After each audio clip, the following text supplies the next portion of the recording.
இந்த ஆபரேஷன் வந்து எங்க பண்ணிருக்குன்னா சிபி ஆங்கிள், அதாவது செரிபெல்லோ பாண்டைன் ஆங்கிள் அப்படிங்கிற இடத்துல பண்ணிருக்கு. அந்த இடத்துல பண்ற சர்ஜரி வந்து is not an unusual operation. சிம்ஸ்ல வந்து ஆக்சுவலா பாத்தீங்கன்னா in this part of the world அந்த சிபி ஆங்கிள் அதிகபட்ச சர்ஜரி பண்றது அநேகமா அதுல வந்து சிம்ஸும் ஒன்னா இருக்கும். ஏன்னா அவ்வளவு சர்ஜரி அந்த சிபி ஆங்கிள் நாங்க பண்றோம். ஏன்னா சிபி ஆங்கிள் வந்து டியூமர்ஸ் வருது, இப்ப காட்டினாங்க இல்லையா எம்விடி, இந்த ப்ராப்ளம்ஸ் வருது, இன்னும் நிறைய ப்ராப்ளம்ஸ் வருது அந்த சிபி ஆங்கிள். அதனால நாங்க ரெகுலரா சிபி ஆங்கிள்ங்கிற ஏரியாவை போய் நாங்க ஆப்ரேட் பண்ணிட்டே தான் இருக்கோம். அதுல இந்த எம்விடி பண்றதுமே அன்யூஷுவல் கிடையாது. பட் ஸ்டில் இந்த கேஸ் எதனால ஸ்பெஷல் அப்படின்னா அதை நாங்க எப்படி பண்ணணும், அதை எப்படி பண்ணி எப்படி நல்ல ரிசல்ட் கொடுத்தோம் அப்படிங்கிறதுக்காக தான் இது ஸ்பெஷல் ஆகுது. அதை பத்தி நான் கொஞ்சம் சொல்றேன். ஃபர்ஸ்ட் ஆஃப் ஆல் இந்த ஆபரேஷன் எதுக்காக பண்ணோம், நீங்க வீடியோவை பார்த்திருப்பீங்க. ஆபரேஷனுக்கு முன்னாடி மிஸ்டர் சஜித் எப்படி இருந்தாரு, அவருக்கு எப்படி அந்த லெஃப்ட் சைட் ஃபேஸ் துடிச்சுக்கிட்டே இருந்தது, ஆபரேஷனுக்கு அப்புறம் அது எப்படி போயிருச்சு அப்படிங்கிறத பாத்தீங்க. அது ஏன் துடிக்குது அப்படின்னா நம்மளுக்கு தமிழ்ல வந்து ஒரே ஒரு வார்த்தை தான் இருக்கு, நரம்பு அப்படின்னு இருக்கு. ஆனா இங்கிலீஷ்ல வந்து 2 வார்த்தைகள் இருக்கு. ரத்த குழாய்க்கு வந்து நாங்க பிளட் வெசல்னு சொல்லுவோம், நரம்புக்கு வந்து நர்வ்னு சொல்லுவோம். ரெண்டும் வெவ்வேறு, புரியுதுங்களா? ரத்த நாளம்னு சொல்லுவோம், இதுக்கு வந்து நர்வ்னு சொல்லுவோம். இப்ப வந்து அது ரெண்டும் அந்த முகத்துக்கு வர நர்வும் அதுக்கு பக்கத்துல இருக்க ரத்த குழாயும் ஒண்ணு மேல ஒண்ணு இடிச்சுக்கிறதுனால துடிக்கிறதுனால அது வருது. அது என்ன ஆகுதுன்னா நரம்புக்கு வந்து ஒரு இன்சுலேஷன் இருக்கும், அந்த இன்சுலேஷனை வந்து இந்த ரத்த குழாய் துடிச்சு துடிச்சு துடிச்சு அந்த இன்சுலேஷனை எடுத்துருது, அதனால வருது. சோ இதை கரெக்டா கண்டுபிடிச்சு அந்த ரத்த குழாயை விலக்கி ரெண்டுக்கும் நடுவில் ஒரு இன்சுலேஷன் டெஃப்லான் மெஷ் வச்சுட்டோம்னா நம்மளுக்கு வந்து அந்த துடிப்பு குறைஞ்சிரும். இதுல இருக்க சேலஞ்சஸ் என்ன அப்படின்னா, ஃபர்ஸ்ட் ஆஃப் ஆல் இதை கரெக்டா கண்டுபிடிக்கும். ரெண்டாவது கரெக்டா கண்டுபிடிச்சு அதை வந்து கரெக்டான இடத்துல வந்து சர்ஜரி பண்ணணும். அந்த சர்ஜரி பண்ணும்போது சில சேலஞ்சஸ் எல்லாம் இருக்கு. ஏன்னா அந்த செரிபெல்லோ பாண்டைன் ஆங்கிள்னு சொன்னேன் இல்லைங்களா, அந்த இடத்துல ரொம்பவும் முக்கியமான ஸ்ட்ரக்சர்ஸ் எல்லாம் இருக்கு. உடம்புல பிரெயின் ஸ்டெம்னு சொல்லுவோம், அந்த பிரெயின் ஸ்டெம்ல தான் வந்து உயிரே இருக்கு. அதாவது இந்த life is situated in brain stem. Brain ஸ்டெம்ல இன்ஜுரி ஆச்சுன்னா மூச்சை கூட நிறுத்திடுவாங்க. அந்த இடத்துல அந்த பிரெயின் ஸ்டெம்மை பாதுகாக்கணும். அந்த முகத்துக்கு வர நர்வும் காது கேட்கிற நர்வும் ஒன்னோட ஒண்ணு ஒட்டிக்கிட்டு இருக்கும். சோ அந்த காது கேட்கிற நர்வை டேமேஜ் பண்ணாம இந்த நர்வ்ல இருந்து அந்த ரத்த குழாயை விளக்கணும். மூணாவது வந்து அந்த ரத்த குழாய் வந்து விலகிருச்சு, ஃபுல்லா எடுத்தாச்சா, நம்ம எடுத்துட்டோம்னு நினைச்சிருவோம். ஆனா முன்னாடி நம்மளுக்கு தெரியாம ஃப்ரண்ட்ல வந்து இன்னொரு ரத்த குழாயை அழுத்திட்டு இருக்கோம், அதை ஃபுல்லா எடுத்தாச்சா அப்படின்னு தெரியணும். இந்த 3 சேலஞ்சஸையும் நாம சர்ஜன்ஸ் வந்து பண்ணிக்கிட்டே தான் இருக்காங்க சர்ஜரியை. பட் ஃபெயிலியர் ரேட் ஜாஸ்தியா இருந்துச்சு. பட் இந்த ஐஓஎன்எம் டெக்னாலஜி டாக்டர் நிஷாந்த் வந்து சொன்னார் இல்லைங்களா, அந்த இன்ட்ரா ஆபரேட்டிவ் நியூரோ மானிட்டரிங்கிற டெக்னாலஜி வந்ததுக்கு அப்புறமா அவர் வந்து எங்களுக்கு 3 விஷயத்துல ஹெல்ப் பண்றாரு. ஒண்ணு, அந்த ரத்த குழாய் மேல இருந்த அந்த நரம்பு மேல இருந்த ரத்த குழாய் துடிப்பை பூரா எடுத்தாச்சா, நம்மளுக்கு தெரியாம ஏதாவது ஃப்ரண்ட்ல ஒரு ரத்த குழாய் துடிச்சிட்டு இருக்கா அப்படிங்கறத கண்டுபிடிச்சு ஃபுல்லா ரிலீஸ் பண்ணியாச்சு, இன்சுலேஷன் ஃபுல்லா கொடுத்தாச்சு அப்படின்னு சொல்றதுக்காக ஒண்ணு. ரெண்டாவது, அந்த காது நரம்பும் ஒட்டிக்கிட்டே இருக்குன்னு சொன்னேன் இல்லைங்களா, அந்த காது நரம்பை டேமேஜ் பண்ணாம இந்த ஆபரேஷனை பண்றதுங்கிறது ரெண்டாவது சேலஞ்ச். மூணாவது, பக்கத்திலேயே இருக்கிற இந்த பிரெயின் ஸ்டெம்னு சொன்னேன் இல்லைங்களா, மூளையுடைய முக்கியமான பகுதி, அதுல டேமேஜ் பண்ணாம பண்றோமாங்கிறது மூணாவது சேலஞ்ச். இந்த 3 விஷயத்திலையும் அந்த ஐஓஎன்எம் டெக்னாலஜி எங்களுக்கு ஹெல்ப் பண்ணுது. ஸோ இந்த மாதிரி இந்த சர்ஜரியை பண்ணதுனால தான் இது பிகம்ஸ் அன் அன்யூஷுவல் சர்ஜரி. அதனால தான் நாங்கள் இதை ப்ரெசென்ட் பண்ணோம். It's mainly to bring awareness amongst the public. இந்த மாதிரி ஒரு கண்டிஷன் இருக்கு. இந்த கண்டிஷன் வந்து ஒரு காமன் மேனுக்கு வந்துச்சுன்னு வச்சுக்கோங்களேன், அவர் அதை பெருசா எடுத்துக்க மாட்டார். நீங்க நிறைய பேர் பார்த்துட்டு இருக்கீங்க கண்ணு துடிச்சிட்டு இருக்கும். அதுவே ஒரு எக்ஸிக்யூட்டிவ்க்கு வருதுன்னு வச்சுக்கோங்களேன், ஒருத்தர் போய் ஒரு பப்ளிக்கா ஒரு ஆண்டர்பிரனருக்கு வருதுன்னு வச்சுக்கோங்களேன், அவர் வந்து ஒரு பப்ளிக்ல போய் ஸ்பீச் கொடுக்க முடியாது. இப்போ நம்ம மிஸ்டர் சஜீஷ் சொன்ன மாதிரி ஒரு போட்டோ கூட எடுக்க முடியல, அவருக்கு ஒரு பாஸ்போர்ட் போட்டோ கூட எடுக்க முடியல. He lives abroad. அவர் அங்க வெளிநாட்டுல இருக்கும்போது பாஸ்போர்ட் சைஸ் போட்டோ அவர் அடிக்கடி எடுக்க வேண்டி வரும், அது கூட எடுக்க முடியலன்னு சொன்னார் இல்லைங்களா. These are the challenges the patients face when they undergo this problem. It's a functional surgery. இது ஒரு கட்டி இருக்கு, உயிருக்கு ஆபத்து, அந்த மாதிரி விஷயம்லாம் கிடையாது. இது வந்து ஒரு ஃபங்க்ஷனல் சர்ஜரி, உங்களுடைய குவாலிட்டி ஆஃப் லைஃப் இம்ப்ரூவ் பண்றதுக்காக பண்ற சர்ஜரி. இப்ப வந்து மக்களுக்கு நிறைய அவேர்னஸ் வந்துருச்சு. எல்லாருக்குமே நம்ம அழகா இருக்கிறது பிடிக்கும் இல்லையா, நம்ம ஃபேஸ் சிமெட்ரிக்கலா இருக்கிறது பிடிக்கும். பப்ளிக் பிளேஸ்ல நம்ம கண்ணடிக்கிற மாதிரி இருந்துட்டே இருக்க முடியாது, நம்மளுக்கு தெரியாம அது பண்ணிட்டு இருக்கோம். அந்த மாதிரி விஷயங்களை எல்லாம் பார்க்கறதுக்காக இந்த சர்ஜரி பண்றோம். இது ஒரு ஃபங்க்ஷனல் சர்ஜரி. இது நல்லபடியா பண்ணது, அதுக்கான அவேர்னஸ் கிரியேட் பண்றது, அதெல்லாம் உங்ககிட்ட சொல்றதுக்காக தான் இந்த பிரஸ் மீட் கூட்டிருக்கோம். இது வந்து பிறவி குறைபாடுன்னு சொல்ல முடியாது. ஏன்னா அந்த ரத்த குழாயும் அந்த நரம்பும் அதே இடத்துலதான் பல காலமா இருந்துட்டு இருக்கு. சில பேருக்கு வந்து அந்த ரத்த குழாய் போய் துடிக்கிற இடம் வந்து கரெக்டா அந்த நரம்பு உற்பத்தி ஆகிற இடத்துல போய் துடிக்கும். அப்படி துடிக்கும் போது அந்த நரம்புடைய கவரிங் வெளியில வந்துருச்சு அப்படின்னா அந்த இடத்துல அது இந்த மாதிரி ஒரு பிரச்சனையை கிரியேட் பண்ணிடும். மருத்துவ கண்டிப்பா அணுகணும். அது வந்து உங்க விருப்பம். அதாவது சில பேஷண்ட்டுக்கு அது ஈஸியா எடுத்துட்டு போயிடுவாங்க. நான் அதனால எனக்கு ஒன்றும் கஷ்டமே இல்லையே அப்படின்ட்டு போயிடுவாங்க. அது ஒன்றும் வழியை கொடுக்கறது இல்லை. பட் சில பேருக்கு அது ஒரு பெரிய விஷயம் சொன்னேன். யார் அதுக்காக போய் டாக்டர் அப்ரோச் பண்ணுவாங்க, யார் அப்ரோச் பண்ண மாட்டாங்க. ஒரு ஒரு சொசைட்டில ஒரு பெரிய மனுஷர் இருக்காரு அப்படின்னு வச்சுக்கோங்களேன், அவர் கண்டிப்பா டாக்டர் போய் கேட்பாரு. அந்த டாக்டருங்க வந்து அதை கரெக்டான இடத்துக்கு கைட் பண்ணணும். நம்ம கரெக்டா நம்ம மிஸ்டர் சஜித் சொன்ன மாதிரி அவர் 17 டாக்டர் பார்த்தேன்னு சொன்னார். He met 17 doctors before he reached SIMS hospital. So அது மாதிரி 17 டாக்டர்னால பிக்கப் பண்ணி கரெக்டான இடத்துக்கு அனுப்ப முடியல. He was offered so many medicines. He was offered he also got one injection of Botox. In spite of all those things, அவருக்கு வந்து அந்த இம்ப்ரூவ்மெண்ட் கிடைக்கல அப்படின்னு சொல்லிட்டு தான் he came to Tamil Nadu, Chennai Sankaran தலையாக்கு போயிட்டு கண்டாக்டர் தான் முதல்ல பார்த்திருக்காரு. ஏன்னா கண்ணு துடிக்குதுன்னு சொல்லிட்டு அங்கிருந்து அவங்க இங்க வேர்ல்ட் லெவல்லே சொன்னாரு. You told one statistics, right? How many people are affected? 1 in 10,000, sir. So it is a rare problem, but the people who have this problem, it is a very severe problem. I will ask Sajid to share his journey.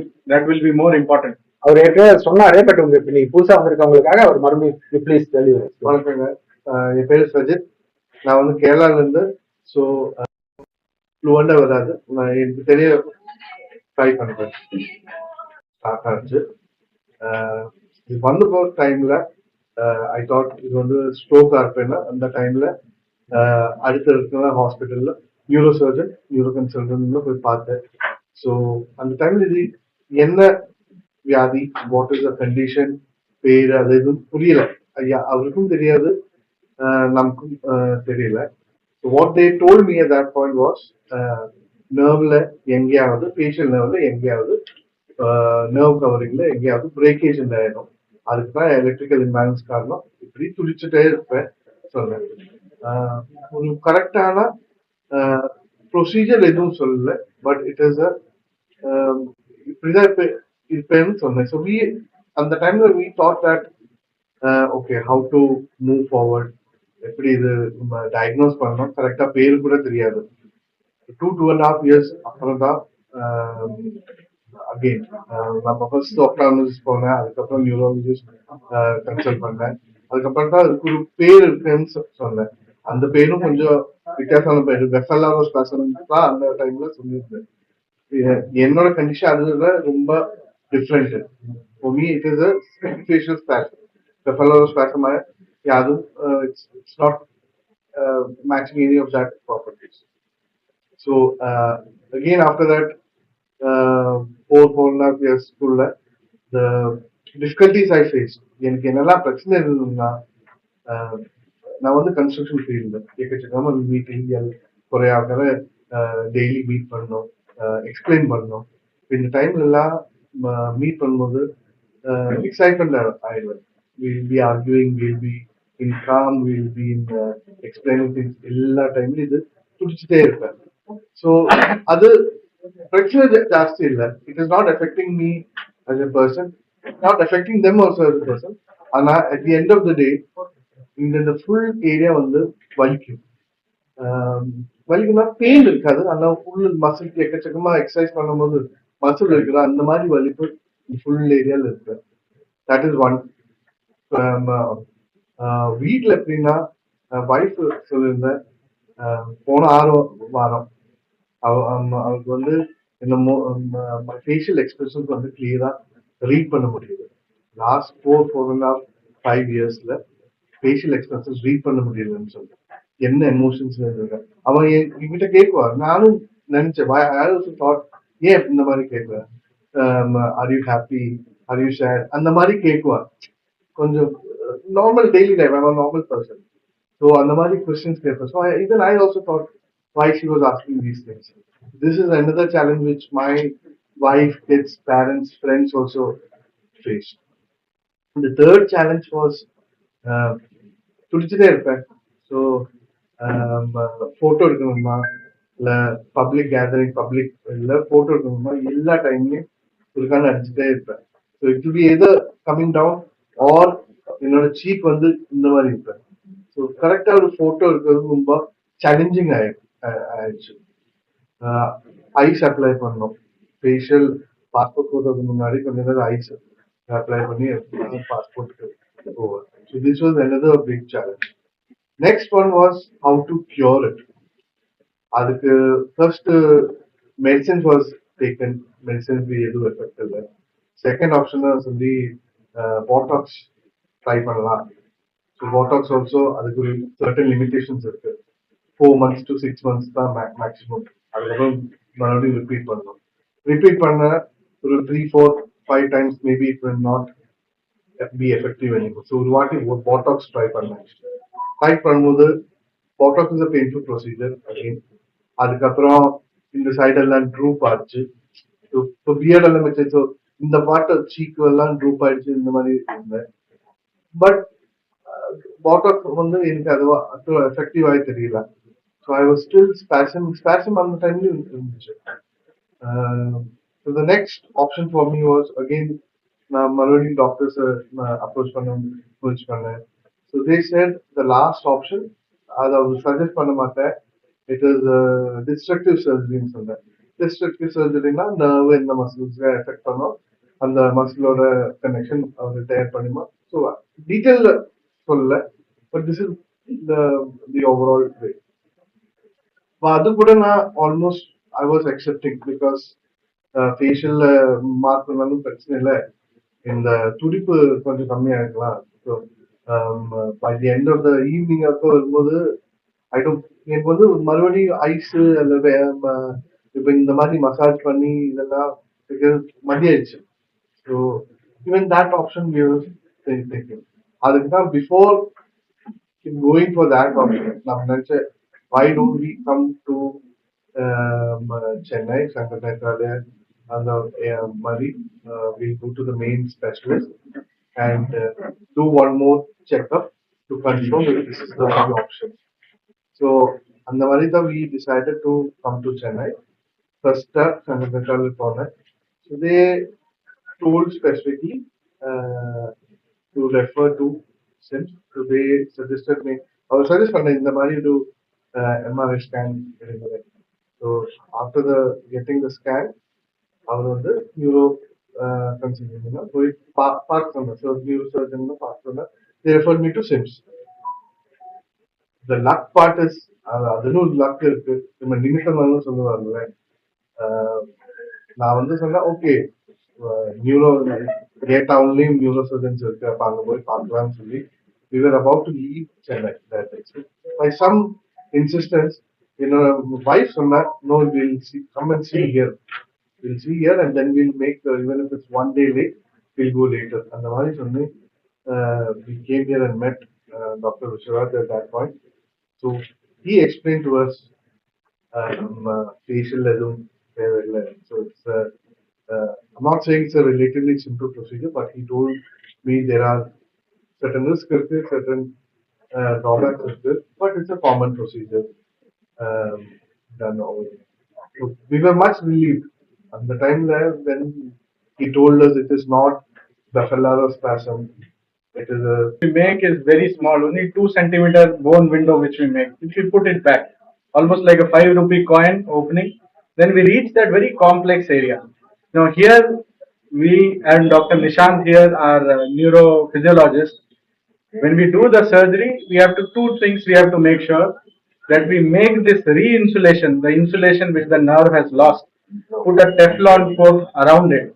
Plus, we should not damage his other nerves also. Because that area, if we get time, I can show the video also, that is very crucial for him. So we want him to go back normal as he was without the spasm. And after we reach that, we start creating the insulation.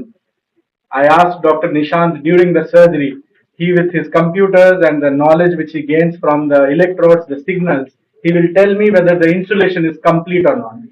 Only once he says that insulation is complete, signals are completely back to normal, then I stop it.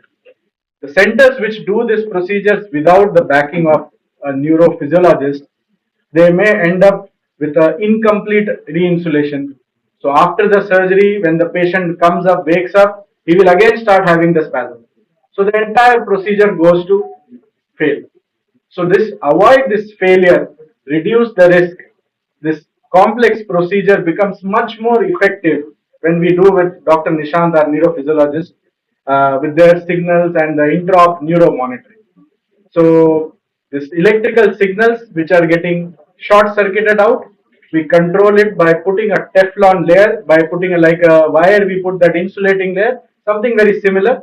We do it around it, and the effect during the surgery when the patient is still under anesthesia, Dr. Nishant will guide us and tell us. So it's a very guided procedure of this intra-op neuro monitoring, guided complex surgery.